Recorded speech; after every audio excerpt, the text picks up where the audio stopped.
नमस्कार दोस्तों, education classes रामो में आपका स्वागत करता हूं। दोस्तों, आज की वीडियो हमारा जो शिक्षण कौशल का पाठ चल रहा था एक्स रीड पब्लिकेशन से, उसका आज हमारा तीसरा लेसन है और वह है वर्तमान भारतीय समाज एवं प्रारंभिक शिक्षा।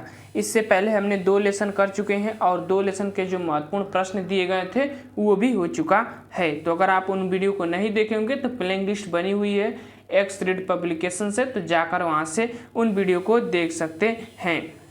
ध्यान रखिएगा, ये जो एक्स रीड पब्लिकेशन ये बुक आती है, इसी से हम शिक्षण कौशल वाला पाठ आपको करा रहे हैं। तो बाकी चीज़ें आप समझ जाइएगा। अब चलते हैं सीधे अपने टॉपिक पर, और टॉपिक है हमारा वर्तमान भारतीय समाज एवं प्रारंभिक शिक्षा। ये काफ़ी इम्पोर्टेंट टॉपिक होता है शिक्षण कौशल के पाठ का, और इसकी हम अलग से भी वीडियो बनाते हैं। तो देखिएगा, वर्तमान भारतीय समाज और प्रारंभिक शिक्षा की अगर डिटेल में आपको वीडियो चाहिए, एक एक टॉपिक की वीडियो चाहिए, तो देखिए थंबनेल पर आपको एक फ़ोटो दिख रहा होगा, उसमें मैं पूरा टॉपिक को एक एक कर वीडियो बना रहा हूं, और मैं वर्तमान भारतीय समाज और प्रारंभिक शिक्षा के नाम से प्लेइंग लिस्ट बनाया हूं, वहां से उन वीडियो को जाकर देख सकें। अगर डिटेल में अगर इस टॉपिक से रिलेटेड जितने भी पॉइंट आते हैं उन पॉइंटों को जानना चाहते हैं तो अब चलते हैं अपने इस वाले बुक से जो दिया गया है उसकी बात करते हैं।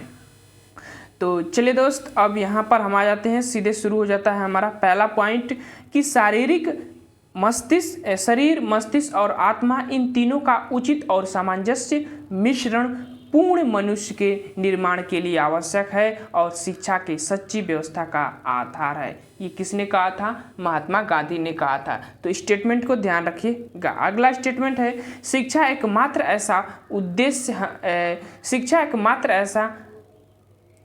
का एकमात्र उद्देश्य हमें वह क्षमता प्रदान करना है जिसके द्वारा हम पूर्ण जीवन व्यतीत कर सकते हैं। तो हर्बर्ट स्पेंसर का है, याद रखिए। आगे चलते हैं, फिर महात्मा गांधी का है, यदि मुझसे कोई पूछे कि शिक्षा का उद्देश्य क्या है तो मैं उत्तर दूंगा कि चरित्र का विकास है। इंपॉर्टेंट है, ये पूछा हुआ एक बार का है, तो ध्यान रखिएगा। प्रश्न नंबर अगला पॉइंट है, सर्वप्रथम ईसाई मिशनरियों ने मिशनरी स्कूल खोलकर भारत में आधुनिक शिक्षा का सूत्रपात किया था। तो सर्वप्रथम मिशनरियों ने ही तो आधुनिक शिक्षा का सूत्रपात किया था, और चार्ल्स ग्रांट को आधुनिक शिक्षा का जनक माना जाता है। तो याद रखिएगा, इनका नाम चार्ल्स ग्रांट आधुनिक शिक्षा के जनक माने जाते हैं। आगे चलते हैं, वैदिक कालीन शिक्षा धर्म आधारित शिक्षा पद्धति थी जिसका प्रमुख उद्देश्य धार्मिक जीवन का पालन करते हुए मोक्ष की प्राप्ति करना था। वैदिक कालीन की शिक्षा की बात किया जा रहा है। अगर वैदिक कालीन की डिटेल में वीडियो चाहिए शिक्षा की, तो वीडियो बनी हुई है, प्लेइंग लिस्ट बनी हुई है वर्तमान भारतीय समाज और प्रारंभिक शिक्षा से, वहाँ से जाकर उस वीडियो को देख सकते हैं। बाकी चीज़ें छाँट कर चीज़ें इसमें दिया गया है। वैदिक कालीन शिक्षा मूलतः 2 भागों में विभक्त थी। कौन कौन से भैया? तो एक ऋग वैदिक काल और एक होता है उत्तर वैदिक काल। ऋग वैदिक काल का 1500 ईसा पूर्व से 1000 ईसा पूर्व का काल माना जाता है, और 1000 ईसा पूर्व से 600 ईसा पूर्व का काल उत्तर वैदिक काल का माना जाता है। अगला पॉइंट है, वैदिक कालीन शिक्षा ऋषि मुनियों द्वारा उपदेशात्मक पद्धति से गुरुकुलों में दी जाती थी। उपदेशात्मक पद्धति से गुरुकुलों में शिक्षा दी जाती थी वैदिक कालीन शिक्षा में ऋषि मुनियों के द्वारा। तो ध्यान रखिएगा, उपदेश देकर शिक्षा दी जाती थी। काफ़ी कठिन होता था उस समय की शिक्षा व्यवस्था। अगला पॉइंट है, डॉक्टर अत्तेकर के अनुसार वैदिक शिक्षा ईश्वर भक्ति, धार्मिक की भावना, चरित्र निर्माण, व्यक्तित्व का विकास, नागरिक एवं तथा सामाजिक कर्तव्यों का पालन, सामाजिक कुशलता में वृद्धि, राष्ट्रीय सांस्कृतिक का संरक्षण तथा प्रसार प्राचीन भारत में शिक्षा के उद्देश्य थे। तो ये वैदिक कालीन शिक्षा के उद्देश्य थे, डॉक्टर अंतेकर के अनुसार ये बताया गया है। आगे चलते हैं, अगला पॉइंट हमारा बौद्ध कालीन से अब आ जाता है। बौद्ध कालीन शिक्षा का पाठ्यक्रम वैदिक कालीन शिक्षा की तुलना में अधिक विकसित दृष्टिकोण होता था, मतलब थोड़ा विकसित होता था वैदिक कालीन शिक्षा से। अगर वैदिक कालीन शिक्षा की तुलना करेंगे तो देखिए यहाँ होता क्या है कि अब कोई भी चीज़ें, पुरानी चीज़ें, नई चीज़ें जब होती है तो पुरानी चीज़ों से अच्छी होती है, तभी तो नई चीज़ें चलती है समाज में। तो वही चीज़ है कि वैदिक कालीन शिक्षा जो है, बौद्धकालीन शिक्षा जो है, वैदिक कालीन शिक्षा की व्यवस्थाओं से काफ़ी उच्च कोटि की शिक्षा व्यवस्था बौद्धकालीन शिक्षा की थी। अगला पॉइंट, इस काल की शिक्षा विहाय या बल्लभी जो गुजरात में है और दंतपुरी काशी जो दक्षिण भारत में है, बौद्धकालीन शिक्षा के प्रमुख केंद्र हुआ करते थे। यहाँ शिक्षा प्रायः भिक्षुओं द्वारा मठों एवं विहारों में दिया जाता था। तो ध्यान रखिएगा, ये पॉइंट काफ़ी इम्पोर्टेंट है कि जो भिक्षुओं द्वारा शिक्षा मठों और विहारों में दिया जाता था। तो कभी कभी पूछता है कि विहार किस काल से संबंधित है, तो बौद्ध काल से संबंधित है, याद रखिएगा, इस चीज़ को समझिएगा, काफ़ी इंपॉर्टेंट पॉइंट है आप लोगों के लिए। आगे चलते हैं इस्लामिक शिक्षा। उसके बाद इस्लामिक शिक्षा का आता है, और इस्लामिक शिक्षा की भी मैं डिटेल में वीडियो बनाया हुआ हूँ, वो भी जाकर आप देख सकते हैं। बाकी चीज़ें जितनी दिया गया इसमें उतना हम समझते हैं। यह शिक्षा मदरसों में दी जाती थी। मकतबों को प्राथमिक शिक्षा और मदरसों में उच्च शिक्षा दी जाती थी। तो ये वाला पॉइंट आप ध्यान रखिएगा कि मकतब में प्राथमिक शिक्षा और मदरसों में उच्च शिक्षा की व्यवस्था थी मुस्लिम काल में या मध्यकाल की अगर हम बात करें तो। इस काल में स्त्री शिक्षा पूर्णतः अपेक्षा की गई थी, मतलब स्त्रियों को शिक्षा की व्यवस्था है ही नहीं थी, मान्य नहीं थी, क्योंकि इस समय प्रथा का काफ़ी प्रचलन हो गया था मुस्लिम काल में। तो अभी भी देखते हैं जहाँ पर मुसलमानों का राज होता है, जैसे तालिबान को देख लीजिए, वहाँ पर स्त्री शिक्षा को उतना महत्व नहीं दिया जाता है। तो उस समय भी उपेक्षा की गई थी स्त्री शिक्षा को, ध्यान रखिएगा। आगरा, दिल्ली, जौनपुर, बीदर, बीजापुर, हैदराबाद, गोलकुंडा, लखनऊ, मालवा आदि इस्लामिक शिक्षा के प्रमुख केंद्र हुआ करते थे, और यह मूलतः मौलवियों द्वारा दी जाती थी शिक्षा। मुस्लिम कालीन में शिक्षा मौलवियों द्वारा दिया जाता था। तो इतनी चीज़ें ध्यान रखिएगा।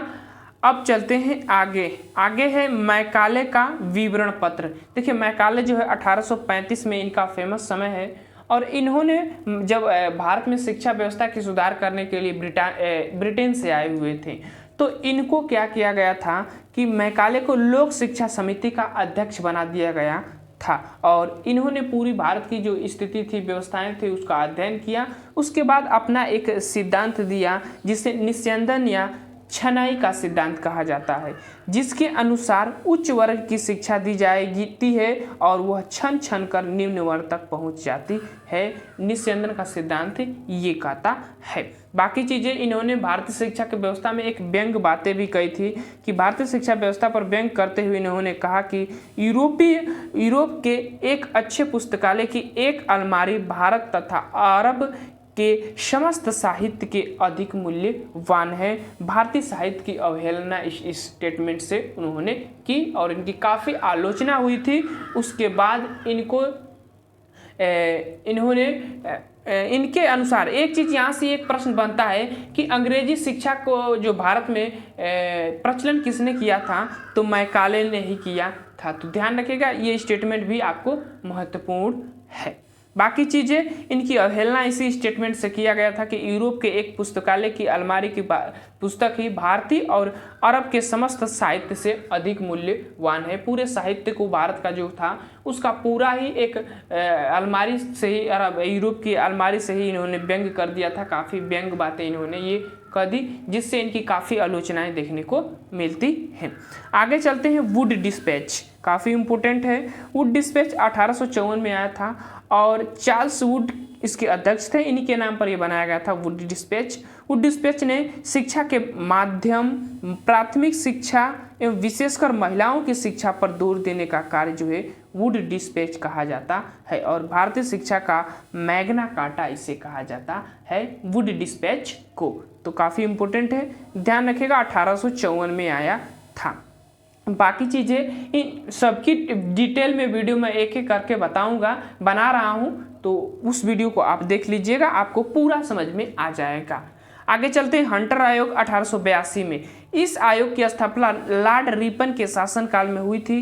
चार्ल्स वुड की घोषणा पत्र द्वारा शिक्षा के क्षेत्र में हुई प्रगति की समीक्षा के लिए विलियम हंटर की अध्यक्षता में इस आयोग का गठन किया गया था। तो हंटर आयोग जो है वुड डिस्पैच की समीक्षा के लिए, यानी कि उसमें जो जो लक्ष्य निर्धारित किए गए थे वो पूरा हुए या नहीं या हो रहे हैं, उसकी समीक्षा के लिए इस आयोग का गठन किया गया था।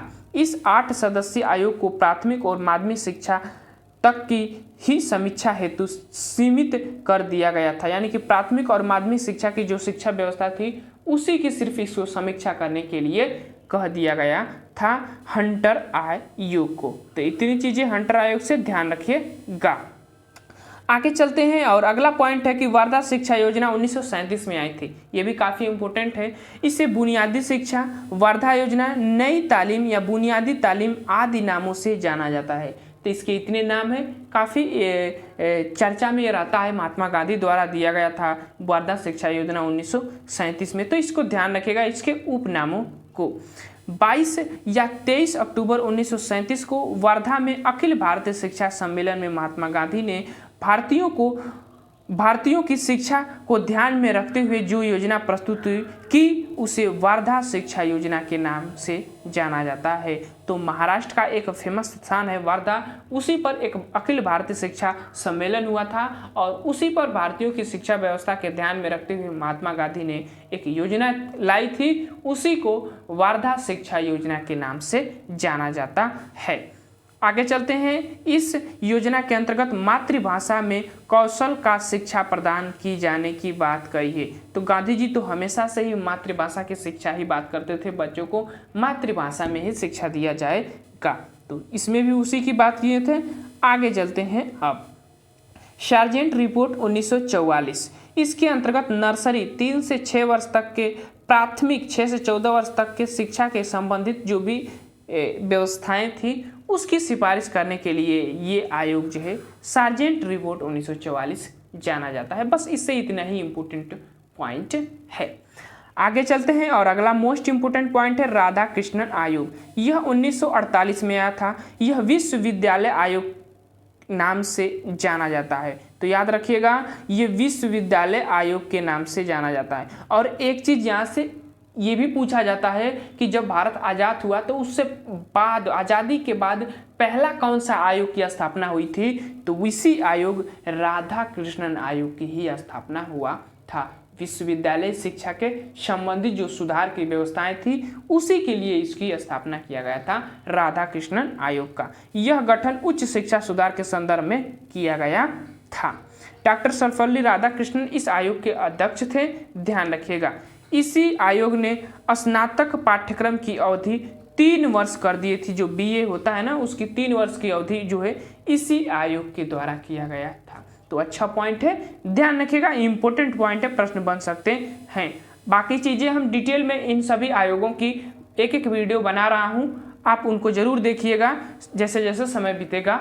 तो आगे चलते हैं। मुदालियर आयोग 1952, इसे माध्यमिक शिक्षा आयोग भी कहते हैं। अब देखिए ये 1952 में आया और ये माध्यमिक शिक्षा आयोग, माध्यमिक शिक्षा की व्यवस्था के सुधार के लिए इस आयोग को लाया गया था। इसके अध्यक्ष थे डॉक्टर लक्ष्मण स्वामी मुदालियर की अध्यक्षता में इस आयोग का गठन किया गया था।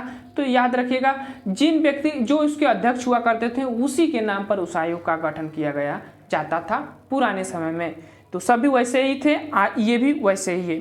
आगे चलते हैं। इस आयोग की सिफारिश के अनुरूप ग्रेडिंग प्रणाली एवं वस्तुनिष्ठ MCQ परीक्षण पद्धति का प्रयोग प्रारंभ किया गया था। तो 2 इसके इम्पोर्टेंट स्टेटमेंट है, मतलब इसके जो इम्पोर्टेंट महत्वपूर्ण पॉइंट है कि ग्रेडिंग प्रणाली की जो व्यवस्था और वस्तुनिष्ठ जो MCQ परीक्षण पद्धति का प्रारंभ जो है इसी मुदालियर आयोग ने किया था। तो ये दोनों इंपॉर्टेंट है, ध्यान रखिएगा, लिख लीजिएगा, ये प्रश्न बनते हैं काफ़ी बार। अगला चलते हैं। अगला है शैडलर आयोग 1917 में। इसका गठन कलकत्ता विश्वविद्यालय की समस्याओं के अध्ययन के लिए डॉक्टर M.E. शैडलर के नेतृत्व में किया गया था। इस आयोग ने माध्यमिक और विश्वविद्यालय शिक्षा के मध्य विभाजन रेखा खींचते हुए स्कूली शिक्षा हेतु 12 वर्ष तक का समय जो है इन्होंने निर्धारित किया था। 12 वर्ष का शिक्षा, शैडलर आयोग 17। तो ध्यान रखिएगा इस चीज़ को। बाकी चीज़ें आगे हम उनकी डिटेल में सभी की चर्चाएं करेंगे एक एक वीडियो में। अगला पॉइंट है नवीन शिक्षा नीति 1986। इंपॉर्टेंट है, ध्यान रखिएगा। थोड़ा सा पॉइंट इसमें से दिया गया है, लेकिन इसकी भी मैं डिटेल में चर्चा करूंगा जब इसकी अलग से एक वीडियो बनाऊंगा तब। इस नाम से एक शिक्षा नीति आई थी, मतलब नई शिक्षा नीति 1986 के नाम से एक शिक्षा नीति आई थी। इस नीति की सबसे महत्वपूर्ण विशेषता यह थी कि इसमें सारे देश के लिए, मतलब इसमें सारे देश के लिए एक समान शिक्षा ढांचे को स्वीकार किया गया था। यानी अब भारत में एक स्वरूप ढांचा हो गया था शिक्षा व्यवस्था का इस नीति के अनुसार, और वह थी इसके अंतर्गत अधिकांश राज्यों में 10+2+3 की शैक्षिक संरचना जो है लागू की गई थी। तो ये काफ़ी बार प्रश्न पूछता है कि 10+2+3 की जो शैक्षिक संरचना है वो किसने लागू किया था, किस शिक्षा नीति ने लागू किया था? तो राष्ट्रीय शिक्षा नीति 1986 ने। बाकी चीज़ें हम उस राष्ट्रीय शिक्षा नीति 1986 की एक अलग से वीडियो में बात करेंगे, और काफ़ी अच्छे अच्छे पॉइंट यहाँ से बनते हैं, उसकी भी चर्चा किया जाएगा। बाकी चीज़ें बस इतनी ध्यान रखिएगा। उसके बाद संशोधित राष्ट्रीय शिक्षा नीति 1986, ये भी काफ़ी इम्पोर्टेंट है। आचार्य राम मूर्ति की अध्यक्षता, यानी आचार्य राम मूर्ति समिति कह सकते हैं, एक बनाई गई थी 7 मई 1990 में, और इन्होंने नई शिक्षा नीति को संशोधित करते हुए एक समिति का गठन किया था। इस समिति का प्रमुख रूप से परीक्षा सुधार, मातृभाषा के स्थान और स्त्रियों की शिक्षा, विद्यालय प्रशासन का विकेंद्रीकरण आदि विषयों का सुझाव दिया गया था इस आचार्य राम मूर्ति समिति के द्वारा। स्पेशली इस आचार्य राम मूर्ति समिति की जो गठन किया गया था, तो राष्ट्रीय शिक्षा नीति जो 1986 में आई थी उसी को संशोधित करने के लिए किया गया था। बस इतनी चीज़ें ध्यान रखिएगा। जो भी उसमें थोड़े गलत पॉइंट एडिटिंग थे उसको सुधार करने के लिए इस आयोग का गठन किया गया था 1990 में। आगे चलते हैं, और आगे हमारा है नई शिक्षा नीति 1920। ये करंट का है तो काफ़ी अच्छा है, और इस बार तो सीटेट में इसमें कई प्रश्न बने, तो सुपरटेट में तो यहाँ से प्रश्न बनने ही हैं। एकदम समझिए कि महत्वपूर्ण है ये आप लोगों के लिए, तो ध्यान से इस पॉइंट को पढ़िएगा। बाकी चीज़ें मैं डिटेल में इसकी वीडियो आपको बनाकर दूंगा, वो चीज़ अलग से है। बाकी अभी इतना चीज़ें आप समझिए जितना इसमें दिया गया है। चलते हैं, समझते हैं। यह राष्ट्रीय शिक्षा नीति अंतरिक्ष वैज्ञानिक कस्तूरी रंगन की अध्यक्षता में भारत सरकार ने 29 जुलाई 2020 को घोषित किया गया है। डेट याद रखेगा, 29 जुलाई 2020 को घोषित किया गया है, और अंतरिक्ष जो वैज्ञानिक थे उसके अध्यक्ष कस्तूरी रंगन की अध्यक्षता में ये राष्ट्रीय शिक्षा नीति, नई राष्ट्रीय शिक्षा नीति 2020 को तैयार किया गया है। तो इम्पोर्टेंट है, ध्यान रखेगा। 2 पॉइंट इस नीति में प्रमुख बातें कही गई हैं, उस बातों को देखते हैं जो काफ़ी आप लोगों के लिए महत्वपूर्ण है। जैसे 2030 तक सकल नामांकन अनुपात यानी क्रॉस इनरोलमेंट रेशन को 100% करने का लक्ष्य रखा गया है। तो ध्यान रखिएगा, नामांकन अनुपात को 100% करने का लक्ष्य रखा गया है 2030 तक। पहला इंपॉर्टेंट पॉइंट। उसके बाद दूसरा इंपॉर्टेंट पॉइंट, इस शिक्षा क्षेत्र पर सकल घरेलू उत्पाद के 6% हिस्से की सार्वजनिक व्यय का लक्ष्य रखा गया है। यानी कि जो हमारा जीडीपी होता है उसका 6% खर्च हम शिक्षा पर करेंगे, ये लक्ष्य रखा गया है। पहले 4% ही खर्च हो पाते थे शिक्षा के क्षेत्र में, लेकिन अब 6% लक्ष्य रखा गया है कि जीडीपी का 6% खर्च किया जाएगा शिक्षा पर। अगला पॉइंट है मानव संसाधन प्रबंधन मंत्रालय का नाम परिवर्तित कर शिक्षा मंत्रालय कर दिया गया है। तो ये भी याद रखेगा, अब मानव संसाधन विकास मंत्रालय का नाम परिवर्तित कर शिक्षा मंत्रालय उसका नाम रख दिया गया है। तो इम्पोर्टेंट है। आगे चलते हैं और अगला पॉइंट को हम देखते हैं। 5वीं कक्षा तक की शिक्षा में मातृभाषा, यानी कि अब इस नई शिक्षा नीति 2020 के अनुसार जो 5वीं कक्षा तक की शिक्षा व्यवस्था होगी वो मातृभाषा में दिया जाएगा।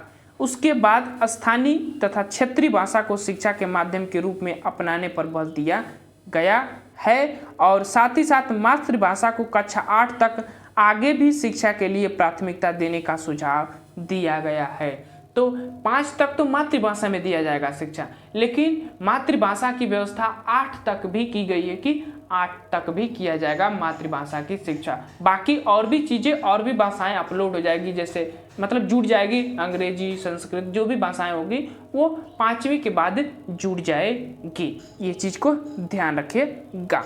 देश भर में उच्च शिक्षा संस्थानों के लिए भारतीय उच्च शिक्षा परिषद नामक एक एकल नियामक की परिकल्पना की गई है, मतलब स्थापना किया जाएगा। सभी के लिए एक होगा, भारतीय उच्च शिक्षा परिषद की एक गठन किया जाएगा जो सबकी व्यवस्थाओं को बनाने का प्रयास करेगा, चलाने का प्रयास करेगा। तो ये थे हमारे इम्पोर्टेंट पॉइंट आप लोगों के लिए। तो आप लोगों को ये वीडियो हमारा कैसा लगा, इसकी PDF चाहिए तो टेलीग्राम पर चले जाइए, लिंक इस वीडियो के डिस्क्रिप्शन में पड़ी हुई है। तो चलिए दोस्त, हम वीडियो को समाप्त करते हैं। Thank you for watching this video.